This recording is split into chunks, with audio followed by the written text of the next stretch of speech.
Hello everyone, welcome to my YouTube channel light of literature. आज हम John Donne की poem catch go and catch a falling star के बारे में पढ़ेंगे। बर्थ 22 जनवरी 1572 में इंग्लैंड में हुआ था एंड डेथ 31 मार्च 1631 में हुई थी। तब इनकी एज थी डेथ के टाइम 59 ईयर्स। नेशनलिटी इनकी इंग्लैंड थे, इंग्लिश थे ये।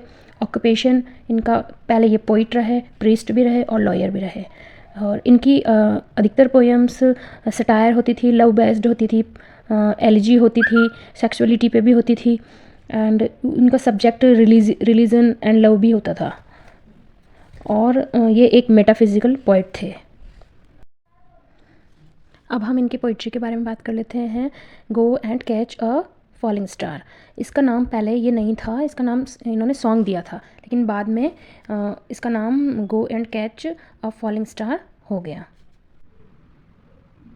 मैंड्रेक रूट से बच्चा पैदा करना। मैंड्रेक रूट एक जड़ होती है जो कि इंसानों जैसी दिखती है कुछ कुछ, उससे बच्चा पैदा करना भी एक इम्पॉसिबल टास्क है, क्योंकि जड़ से बच्चा पैदा कैसे किया जा सकता है। लेकिन यहाँ पे पोइट कह रहे हैं कि हो सकता है, उससे बच्चा पैदा हो सकता है, लेकिन एक फिर भी एक फेथफुल और फेयर वुमन को ढूंढना पॉसिबल नहीं है।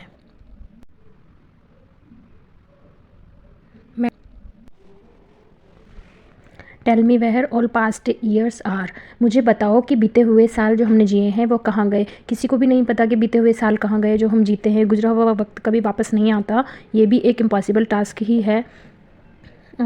और पोइट कहता है who cleft the devil's foot, के शैतान के पैर किसने चीरे। क्रिश्चियनिटी में एक मान्यता है कि शैतान के पैर जो होते हैं वो बीच में से 2 पार्ट्स में होते हैं, मतलब बीच में से चिरे हुए होते हैं।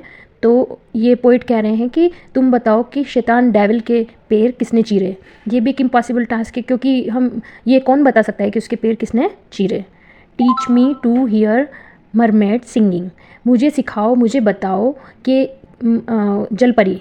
मरमेड मीन्स जलपरी। एक बचपन में हमने एक शो देखा था एरियल वाला, अगर याद हो आपको तो उसमें वो मरमेड ही होती है, जलपरी होती है। तो यहाँ पोइट बोल रहे हैं कि मुझे बताओ कि मरमेड की सिंगिंग, उसकी वॉइस को, उसके गाने को कैसे सुना जा सकता है, कैसे सुनेंगे हम उसको। और to keep off envy's stinging, or to keep off envies sticking and find what wind serves to advance an honest mind। or to keep off envies sticking, इसका मतलब यहाँ पे है कि ईर्ष्या के डंक से कैसे कोई बच सकता है। यह भी इम्पॉसिबल टास्क है, क्योंकि ईर्ष्या होना किसी से भी, ये एक ह्यूमन नेचर है। इससे कोई भी नहीं बच सका आज तक और नहीं बच सकता है। क्रिश्चियनिटी में 7 डेडली सिंस के बारे में बात की गई है, उसमें एनवी भी एक है। उसमें प्राइड, लस्ट, एनवी और भी 4 डेडली सिंस के बारे में भी बात की गई है। एंड फाइंड वाट विंड, और ढूंढो ऐसी हवा जो एक ऑनेस्ट माइंड, ऑनेस्ट मैन को सर्व करती हो, उसको आगे बढ़ने के लिए मोटिवेट करती हो, उसे आगे बढ़ने के लिए प्रेरित करती हो। ये भी एक इम्पॉसिबल टास्क है, क्योंकि ऑनेस्ट मैन का आगे बढ़ना थोड़ा मुश्किल ही है अभी तो।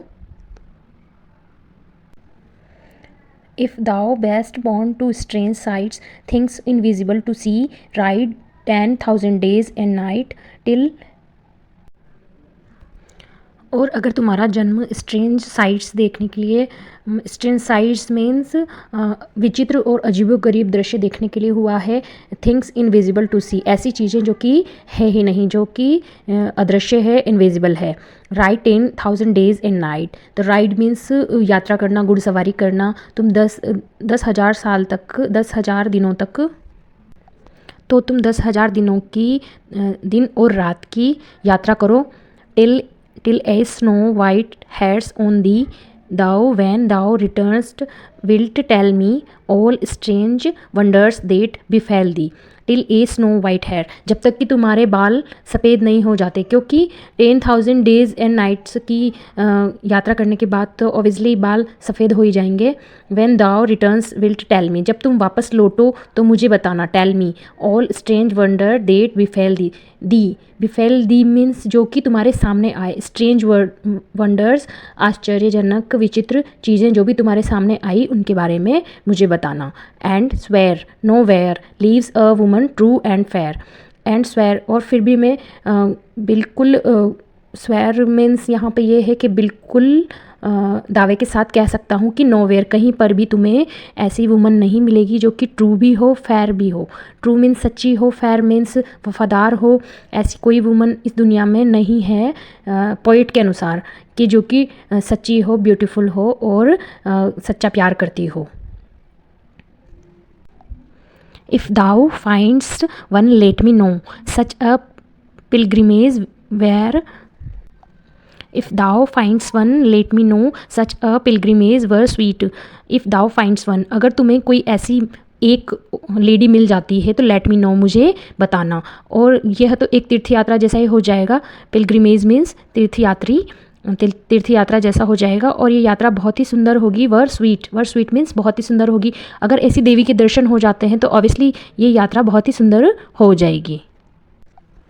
Yet do not I would not go, अगर तुम मुझे ऐसी वफ़ादार ईमानदार लेडी के बारे में भी बताओगे तो भी मैं उसको देखने के लिए नहीं जाना चाहूँगा। आई वुड नॉट गो, मैं नहीं जाना चाहूँगा। Thought at next door we might meet, though at next door we might meet, though she were true when you meet her. Though at next door means अगले दरवाजे पर, अगले घर में। अगर वह अगले घर में भी हुई वी माइट मीट तो भी मैं उससे नहीं मिलना चाहूँगा। Though she were true when you meet her, जब तुम उससे मिले हो यू मीट हर तो हो सकता है कि वो सच्ची हो, वफ़ादार हो। And last till you write your letter, and जब उसकी वफ़ादारी के बारे में बताने के लिए राइट योर लेटर, मुझे तुम खत लिखोगे।